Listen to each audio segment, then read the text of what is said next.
President Donald Trump just signed what is sure to be one of the most controversial and consequential executive orders ever. That's a big one, huh? He just declassified all of the top secret documents regarding the assassinations of John F. Kennedy, Robert F. Kennedy, and Martin Luther King Jr. And he did it all in traditional Donald Trump style, live on TV from the Oval Office. We have an executive order ordering the declassification of files relating to the assassinations of President John F. Kennedy, Senator Robert F. Kennedy, and Reverend Dr. Martin Luther King Jr. That's a big one, huh?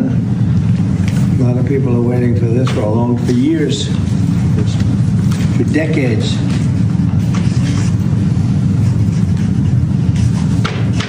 And everything will be revealed. Okay? Give that to RFK Jr. Yes, sir.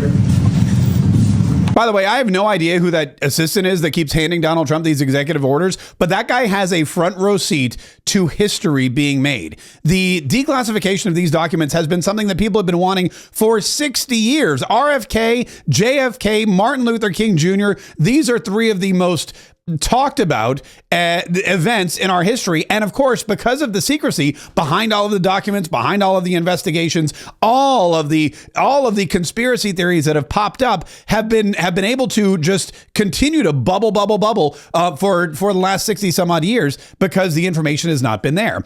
Robert F. Kennedy Jr., who partnered with Donald Trump during the campaign, who endorsed Donald Trump, the only Kennedy to ever endorse a Republican for president, and now the nominee to be in Donald Trump's cabinet as Secretary of Health and Human Services, should he get confirmed, is probably over the moon. He's been pushing for this for years. He even wanted his sister to be the CIA chief because he thought, well, if she's in charge of the CIA, she can declassify everything for sure. But he didn't have to.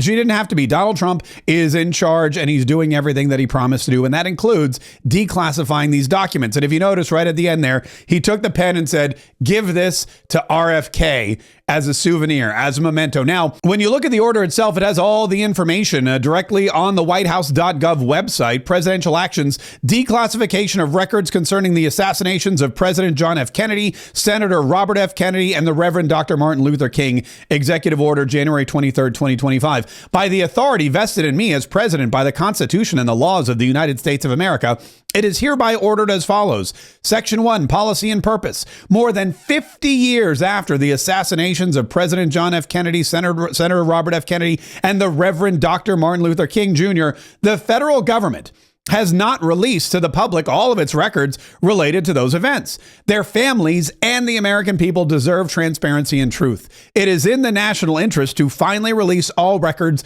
related to these assassinations without delay. That's the important part. Donald Trump does not like delay. Donald Trump has often complained that what happens a lot of times is he'll sign an executive order, it'll go on someone's desk, you won't see it for a while. That's part of the reason he created DOGE, the Department of Government Efficiency, to make sure that these things run, well, efficiently. The President John F. Kennedy Assassination Records Collection Act of 1992 required all records associated or related to the assassination of President Kennedy to be publicly disclosed in full by October 26th, my birthday, 2017.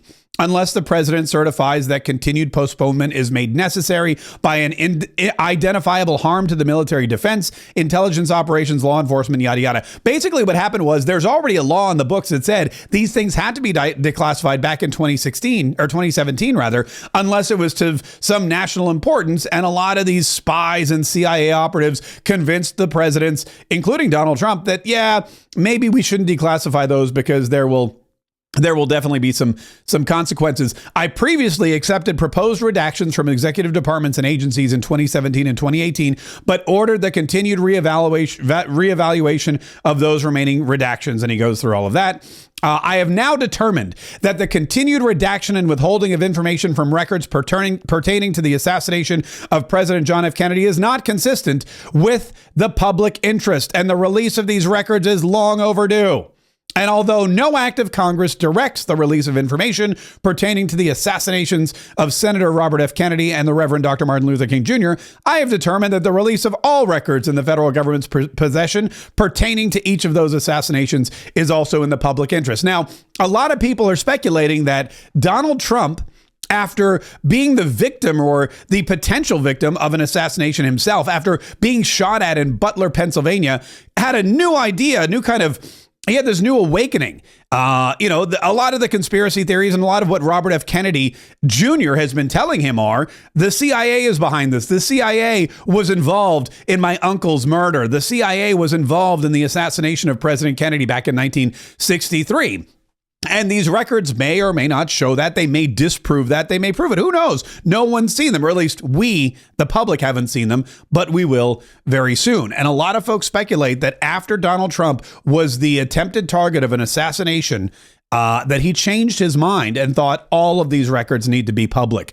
And I almost got a soft spot in his heart for all of the victims who weren't so lucky.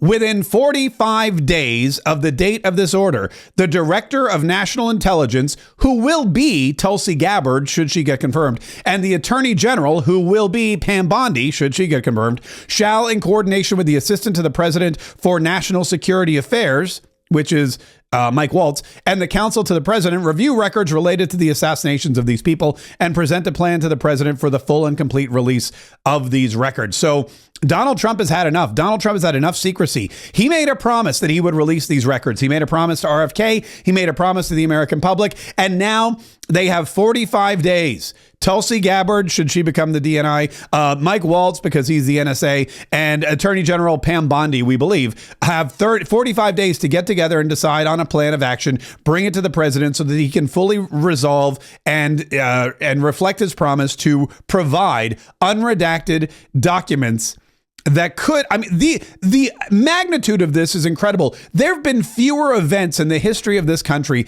that have elicited such conspiracy theories and suppositions as the RFK, the JFK assassination, and also the assassination of Martin Luther King Jr. because they happen in such close proximity to each other, and because all three had such a strong position in the civil rights movement and in the government movement. And because we were in the middle of a Cold War, there were all kinds of, or a space race rather, there were all kinds of ideas behind why these three men were murdered, all within 5 years of each other. JFK was 63, RFK and Martin Luther King Jr. were both in 68.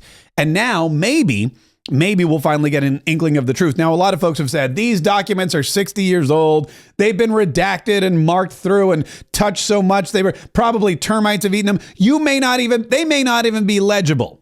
I don't know that they won't be legible. I've seen the Constitution of the United States of America, and that thing is about 250 years old almost. I think we're going to get some pretty solid information one way or the other if and when these documents do come into public display. One thing is certain, though. One thing is true, that Donald Trump is a man of his word. Promises made, promises kept. Give that to RFK Jr. Yes, sir.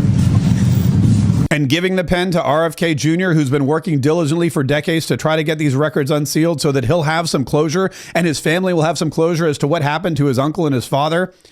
Well, that's just the icing on the cake. If you enjoyed even a split second of this video, do both of us a favor. Hit like, subscribe, set those notifications. We're going to be bringing you content like this throughout Donald Trump's presidency, and we want to make sure you get it first. Hit like, subscribe, and set those notifications right now.